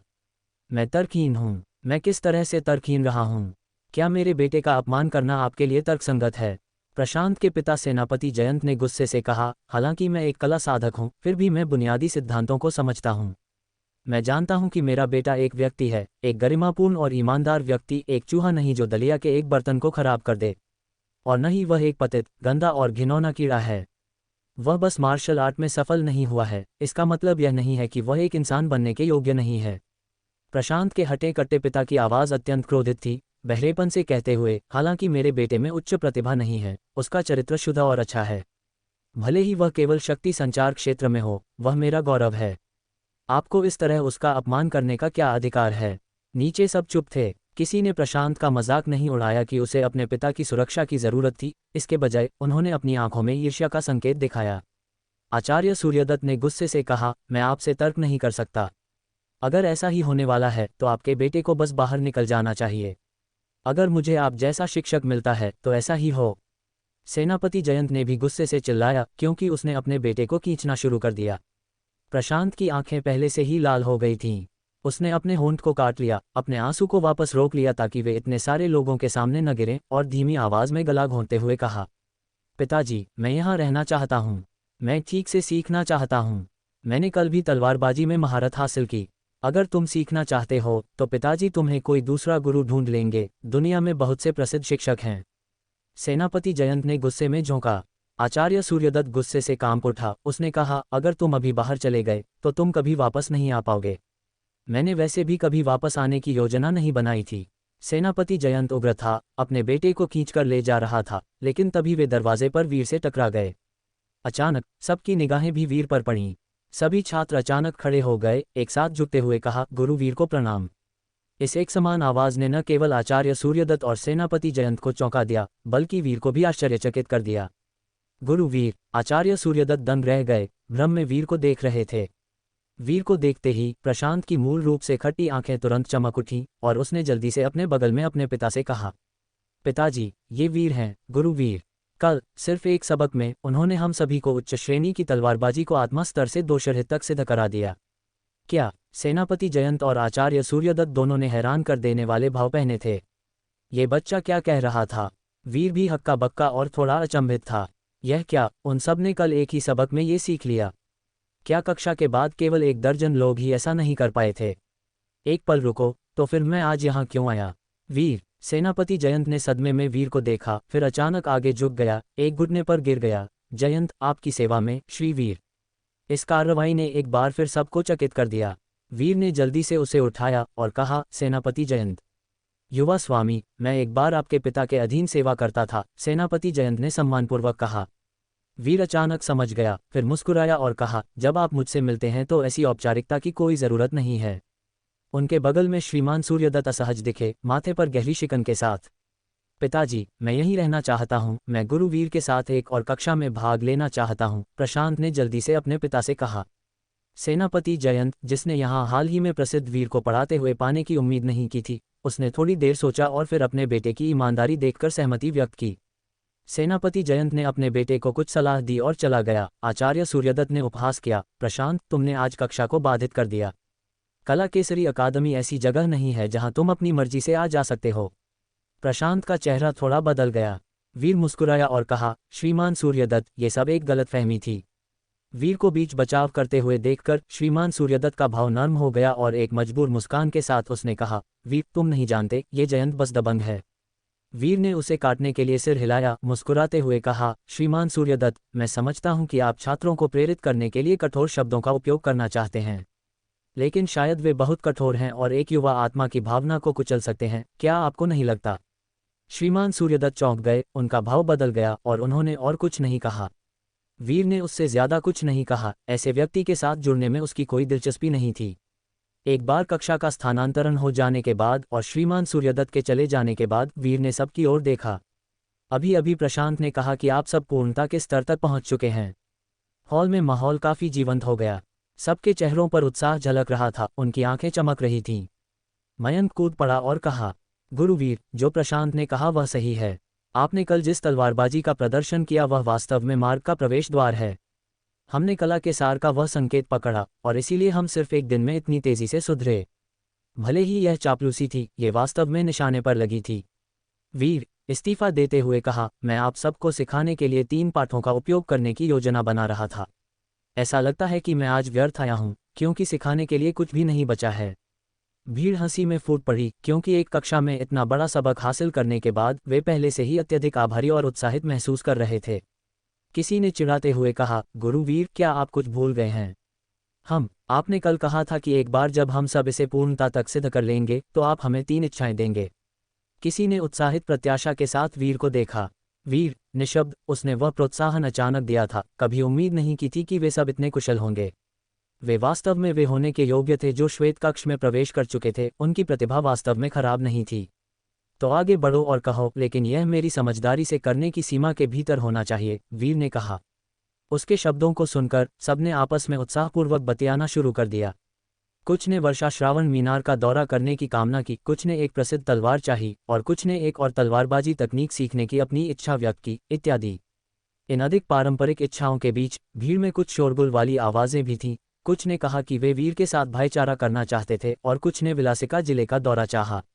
वीर हंसा, चुप रहने का इशारा किया और इंतजार किया जब तक भीड़ शांत नहीं हुई, फिर कहा, आप सब मिलकर तय करें और एक चुनें।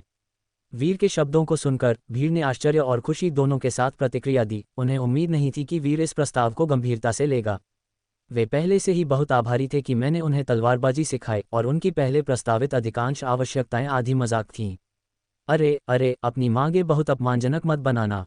चारुशीला ने तुरंत खड़े होकर उन्हें चेतावनी दी। उसे लगा कि कुछ लड़के कुछ हद तक कृतघ्न थे। चारुशीला के शब्दों से शांत होकर कई लोगों ने शर्माते हुए हंसना शुरू कर दिया। गुरुवीर, आप निश्चित रूप से वर्षा श्रावण मीनार जाने के लिए सहमत नहीं होंगे, तो क्या आप हमें इसके बजाय मेघधुआं विलासिका दिखाने के बारे में क्या कहेंगे? किसी ने चंचल हंसी के साथ चिढ़ाया। इस व्यक्ति के शब्दों को सुनकर अन्य युवा पुरुषों की आंखें चमक उठीं और उन्होंने तुरंत जयकार की। ये बहुत अच्छा है, ये बहुत अच्छा है। सब मजबूत स्वास्थ्य की प्रमुख उम्र में वे कला केसरी अकादमी में नीलांबर नगर में अध्ययन करने आए थे और शायद ही कभी पहाड़ छोड़कर गए थे। अकादमी के भीतर तीव्र प्रतिस्पर्धात्मक दबाव और निचले रैंक से बाहर निकलने के खतरे ने उन्हें आराम करने की हिम्मत नहीं करने दी।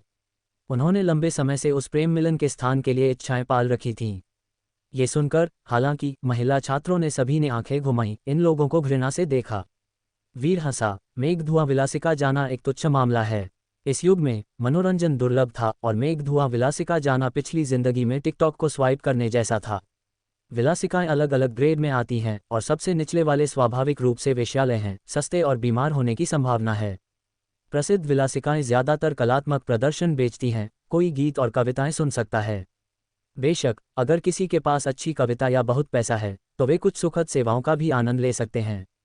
अगर वीर उन्हें ले जाता तो ये स्वाभाविक रूप से नीलांबर नगर की सबसे अच्छी विलासिका में कुछ धुनें सुनने के लिए होगा और उन्हें और कुछ भी उम्मीद नहीं करनी चाहिए। सच में पुरुष छात्र वीर को सहमत देखकर खुशी से भर गए, लेकिन महिला छात्रों ने सभी ने तिरस्कार किया, उनके गाल शर्म से लाल हो गए। सुनैना ने वीर को एक नाराज भरी नज़र दी और हंसते हुए कहा, अगर तुम लोग जाना चाहते हो तो जाओ। मैं नहीं जा रही हूँ। मैं भी नहीं जा रही हूँ, चारुशीला ने तुरंत घोषणा की। सभी महिला छात्रों ने अपना विरोध व्यक्त किया, लेकिन अन्य पुरुष छात्र इस डर से कि वीर अपना मन बदल सकता है, वसंत की गर्मी में जानवरों की तरह लगातार बतिया रहे थे, पहले से ही उत्साह से प्रज्वलित हो चुके थे। सबको खुश करना मुश्किल है। आप में से जो नहीं जाना चाहती हैं, मैं आपको मुआवजे के रूप में एक चित्र उपहार में दूंगा, वीर ने महिला छात्रों से कहा। वीर के शब्दों को सुनकर महिला छात्र कुछ आश्चर्यचकित थीं और फिर वीर को अपने हाथ से एक स्क्रॉल निकालते हुए और उसे खोलते हुए देखा। ये वही है जो मैंने कल रेखांकित किया था। आप इसे आपस में बांट लें, हर एक व्यक्ति के लिए एक। जब उन्होंने इसे देखा तो सब आश्चर्य से हाँफ उठे। उन्होंने ध्यान दिया था कि वीर पिछले दिन चित्र बना रहा था, इसे बस एक शगल मानते हुए। कभी उम्मीद नहीं की थी कि रेखाचित्र इतने उत्तम और जीवंत होंगे। चित्रों में हर छात्र और श्वेत कक्ष शामिल थे। हर व्यक्ति का भाव शुद्ध और साफ था। कुछ भौहें चढ़ा रहे थे, कुछ विचार में अपना सिर झुका रहे थे, हर कोई अपने आकर्षण के साथ। लड़कियों को कोमल और लड़कों को सुंदर और डैशिंग के रूप में चित्रित किया गया था, हर कोई एक अलग आभा के साथ। गर्म धूप के नीचे एक साथ ये 10 मील की वसंत हवा की तरह सुंदर लग रहा था। कई इस दृश्य से मोहित हो गए। एक युवा ने अपना हाथ उठाया और कहा, गुरुवीर, मैं मेघधुआ विलासिका नहीं जाऊंगा, क्या मुझे चित्रों में से एक मिल सकता है? ज्यादा नहीं है, महिला छात्रों के लिए प्राथमिकताएं हैं, वीर ने मुस्कान के साथ कहा। पहले से असंतुष्ट महिला छात्रों ने सभी उत्सुकता से आगे बढ़ीं, एक पाने के लिए हाथापाई कर रही थीं। सुनैना की आंखें शरद ऋतु के पानी की तरह अभिव्यंजक आश्चर्य में वीर को घूर रही थीं। ऐसी कुशल कलात्मकता में रातों रात महारत हासिल नहीं की जा सकती थी। उस युवा को एक कुंवारी की तरह शांत देखकर, एक देवदार की तरह मजबूत हरे रंग के वस्त्र में, न केवल तलवारबाजी में उसका साधना स्तर बेजोड़ था, बल्कि उसके पास अतिरिक्त कौशल के लिए समर्पित करने के लिए अतिरिक्त ऊर्जा भी थी, वास्तव में अथाह। अपनी तस्वीरें प्राप्त करने के बाद कई लड़कियों ने उन्हें करीब से सराहना शुरू कर दिया। भले ही उन्होंने मार्शल आर्ट का अभ्यास किया और अन्य विषयों में गहराई से नहीं जा सकती थीं, वे स्वाभाविक रूप से सुंदर चीज़ों से प्यार करती थीं। महिला छात्रों के साथ व्यवहार करने के बाद वीर ने दूसरे सबक के समय का उपयोग पुरुष छात्रों को श्वेत कक्ष से बाहर निकालने के लिए किया, पहाड़ से नीचे की ओर बढ़ते हुए। ये देखकर कि वीर उन्हें सैर के लिए ले जाने के लिए शिक्षण समय का उपयोग कर रहा था, हर कोई असाधारण रूप से उत्साहित था, कुछ ऐसा जो पहले कभी नहीं हुआ था।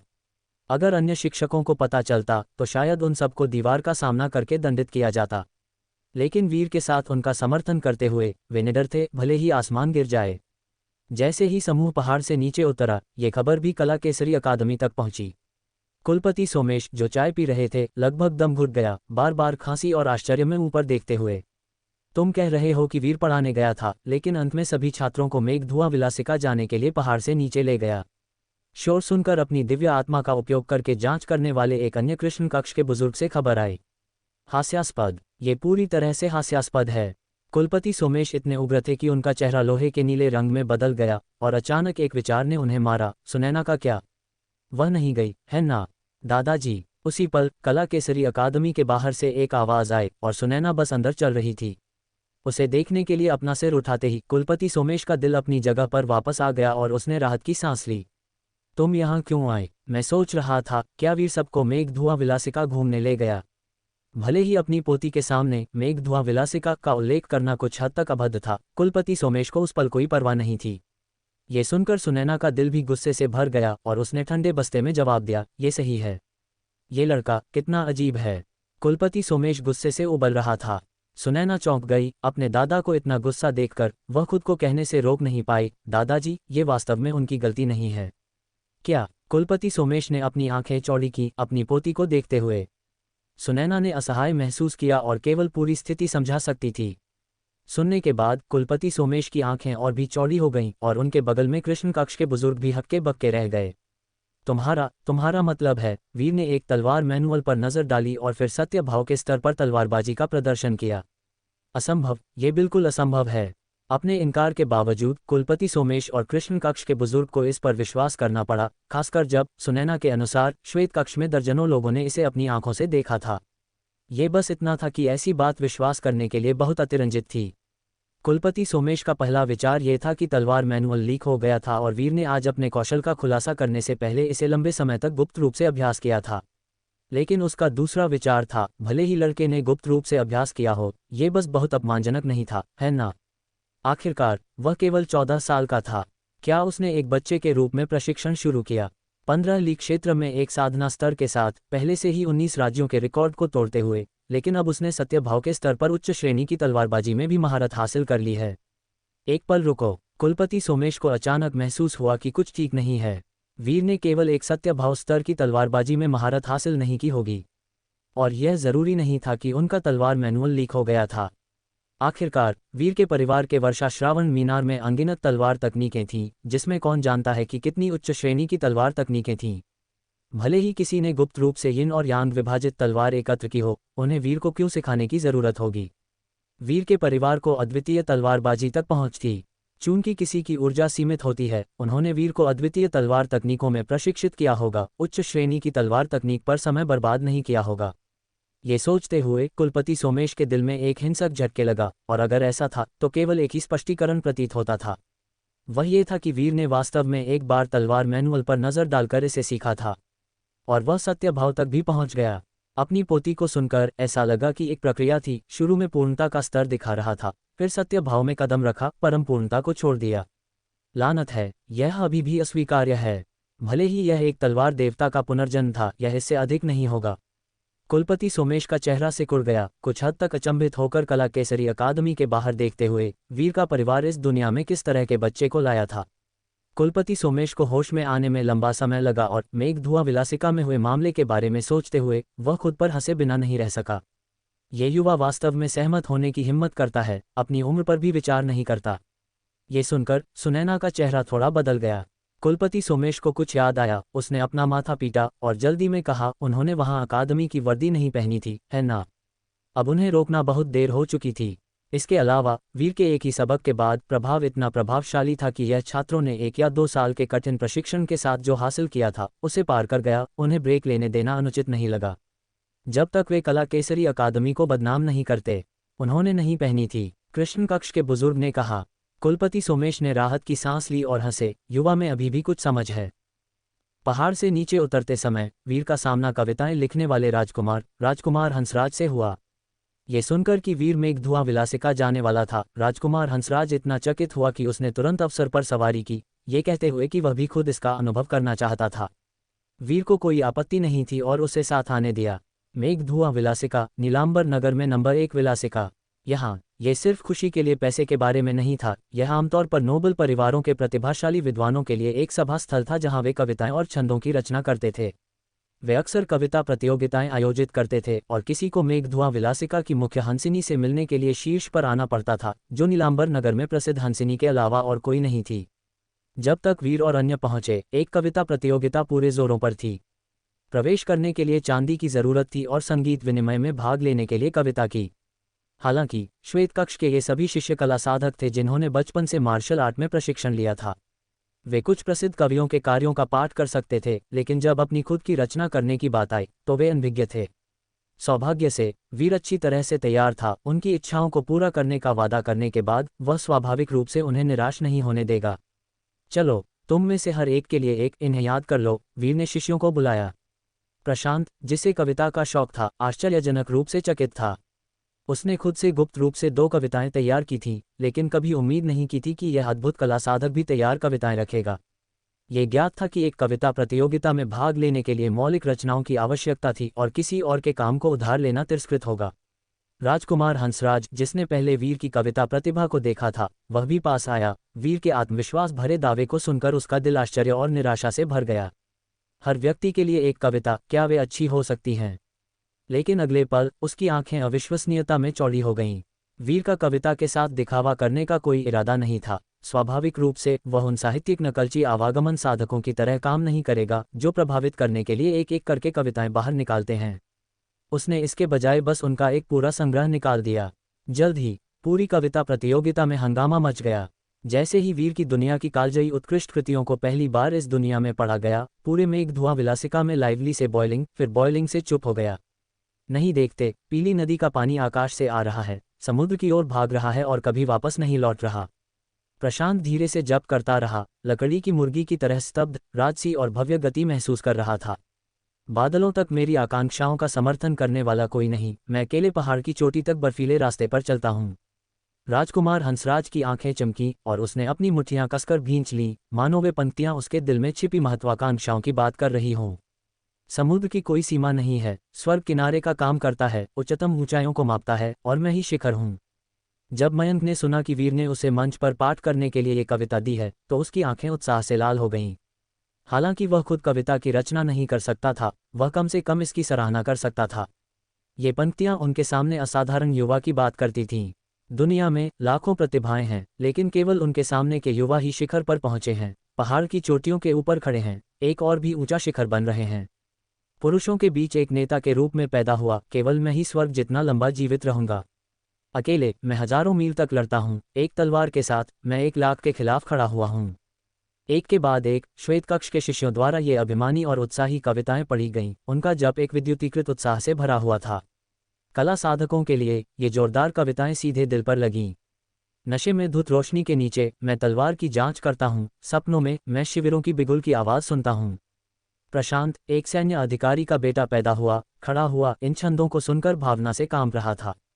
गरुड़ पक्षी के साथ मैं हवा के साथ उठता हूँ, स्वर्ग की 9वीं परत तक ऊपर की ओर घूमता हूँ। इस साहसी और बेलगाम कविता ने कई लोगों के दिलों को सांत्वना दी, उन लोगों के जुनून को प्रज्वलित किया जो लंबे समय से निराश और अधूरे थे। एक एक करके श्वेत कक्ष के शिष्य मंच पर चढ़े, उनकी कविता ने मेघधुआ विलासिका का ध्यान आकर्षित किया।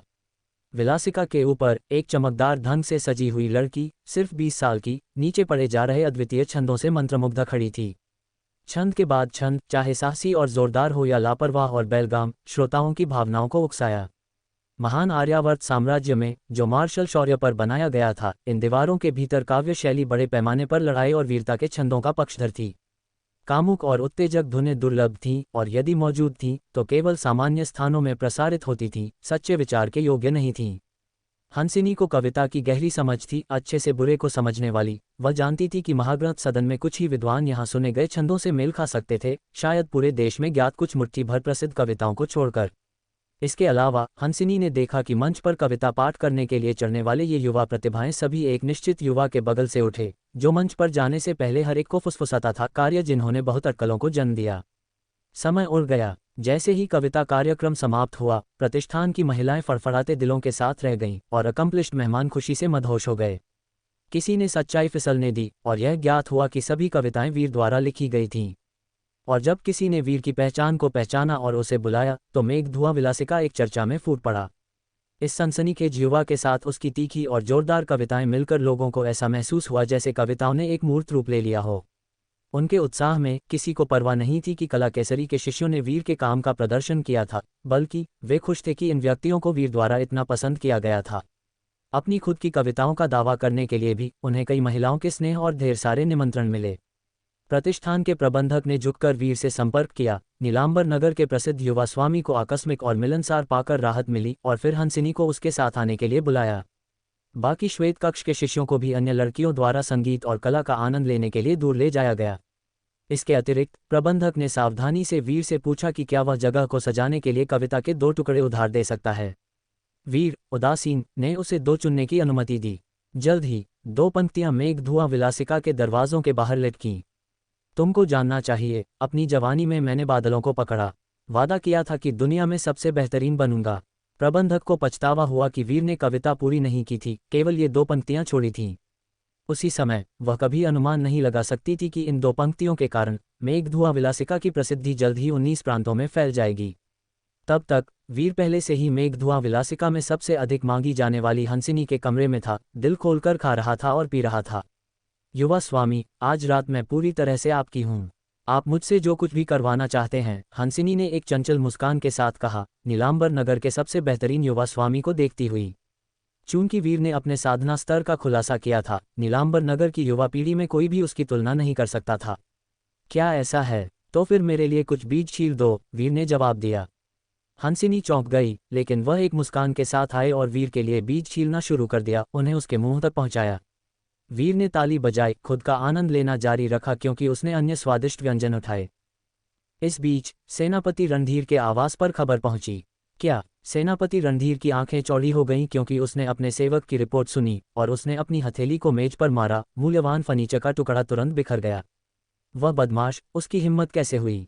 सेनापति रणधीर का चेहरा गुस्से से लाल हो गया। पूर्व विचार फिर से उभरा कि उसके बेटे में अनुशासन की कमी थी और वह कुछ भी करने की हिम्मत करेगा। सेवक काका डर से कूद पड़ा और कहा, मेरे स्वामी, मैंने कला केसरी अकादमी में पूछताछ की और जाहिरा तौर पर, युवा स्वामी, कारण चाहे जो भी हो, जल्दी करो, उसे तुरंत वापस लाओ। सेनापति रणधीर चिल्लाया। उसे लगा कि हर गुजरते सेकंड के साथ उसके परिवार की प्रतिष्ठा धूमिल हो रही थी। आदेश को मानते हुए सेवक काका इसे पूरा करने के लिए जल्दी से भाग गया। मेघधुआ विलासिका में वापस हंसिनी के हाथ बीज छीलने से सुन्न हो गए थे जब तक कि उसने अच्छी तरह से खाए पिए और नशे में धुत वीर के वंशज को विदा नहीं किया। वह गुस्से में और परेशान दोनों थी। इतनी महान सुंदरता जिसे अनगिनत योग्य पुरुष चाहते थे, और इस युवा ने मुश्किल से उसे दूसरी नज़र दी, केवल उससे नौकरों के काम करवाए। उसकी कविता के कारण वीर की उसकी प्रारंभिक अच्छी छाप बड़े पैमाने पर गायब हो गई। उसने सोचा था कि इस अवसर का उपयोग उसके साथ एक अच्छा संबंध बनाने के लिए करेगी, शायद कभी सेनापति रणधीर के आवास में शादी करने की उम्मीद करेगी, भले ही एक उपपत्नी के रूप में, धन और वैभव के जीवन के लिए। तो दोस्तों, ये था आज का सफ़र जेएस नॉवल वर्ल्ड के साथ, जहां हर कहानी में होता है ट्विस्ट और थोड़ी सी मस्ती। अगर आपको मज़ा आया तो लाइक, शेयर और सब्सक्राइब करना मत भूलिएगा। मिलते हैं अगले एपिसोड में, तब तक बने रहिए जेएस नॉवल वर्ल्ड की अद्भुत दुनिया के साथ।